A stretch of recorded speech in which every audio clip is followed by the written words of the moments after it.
It's only rain, I said. The alien girl gripped me tightly. No. The hunters are here. The sky had darkened unusually fast, the clouds swirling in an angry bruised purple that made the forest around us seem alien, even though I knew this land well. Rain began to fall in scattered, heavy drops, pattering against the leaves and soaking the moss beneath our feet. I tried to smile, lifting a hand to shield the alien girl beside me. It's only rain, I said, my voice louder than the storm, hoping to reassure her. But she didn't loosen her grip. Her small hands, almost translucent in the dim light, clutched my arm as though I were the only solid thing left in the world. No, the hunters are here, she whispered, her wide, luminescent eyes scanning the treeline. Her voice was barely audible over the downpour, but it carried an edge of terror I couldn't ignore. I crouched beside her, examining the shadows that moved unnaturally between the trees. They were humanoid but not quite human. Their limbs bent at odd angles, and their eyes glowed faintly like embers in the gloom. I swallowed hard, realizing we were no longer alone.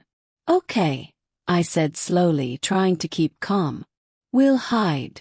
Stay close.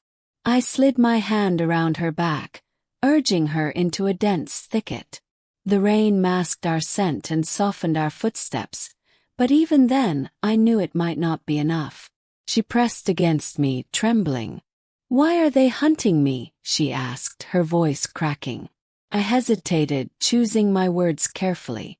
Because you're different. They don't understand you. But I'll keep you safe.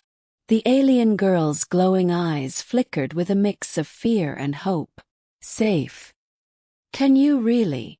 Before I could answer, a distorted sound, like metal scraping against stone, echoed from the forest's edge. My stomach sank. They were closer than I thought. I scanned for escape routes, noting the rise of a hill nearby that might give us a vantage point.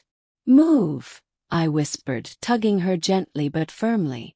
We sprinted through the rain, slipping on wet roots and mud. Each step was a battle against the storm and our own exhaustion.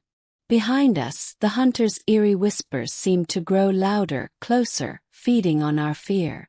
Halfway up the hill, she stumbled. I caught her immediately, holding her steady. Her skin felt cold against mine, and her breathing was rapid. They're fast, I muttered, scanning for another hiding spot. My eyes caught a hollowed tree trunk, large enough for both of us. We dove inside, the wood slick with rain and sap. She curled into me, her small frame shaking violently. I pressed my forehead to the top of her head. It's okay. We're hiding. They can't see us here. Minutes passed. The rain intensified, drumming on the hollow trunk like 1,000 tiny hammers. Outside, the hunters moved with careful, deliberate steps, their glowing eyes scanning every inch of the forest. I held my breath, willing them to pass, willing them to not notice the faint warmth of life pressed into the tree. Then, a shadow loomed near the trunk. One of the hunters paused, tilting its head unnaturally. I felt her grip tighten, nails digging into my arm. The hunter sniffed the air, a low, rumbling sound emanating from its throat. Stay quiet, I whispered fiercely. My heart pounded so loudly I was certain it would betray us. The hunter leaned closer, its eyes almost touching the trunk. Then, unexpectedly, it tilted away, and with a few more jerky steps it moved on. I exhaled slowly, my body trembling.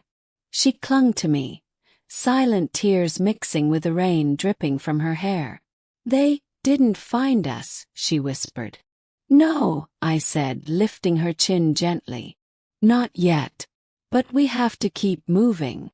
The storm began to ease, though the sky remained heavy with clouds. I helped her out of the hollow and scanned the forest. We needed a real escape, somewhere the hunters couldn't track. I remembered an old cave system miles to the east. It wasn't perfect, but it would buy us time.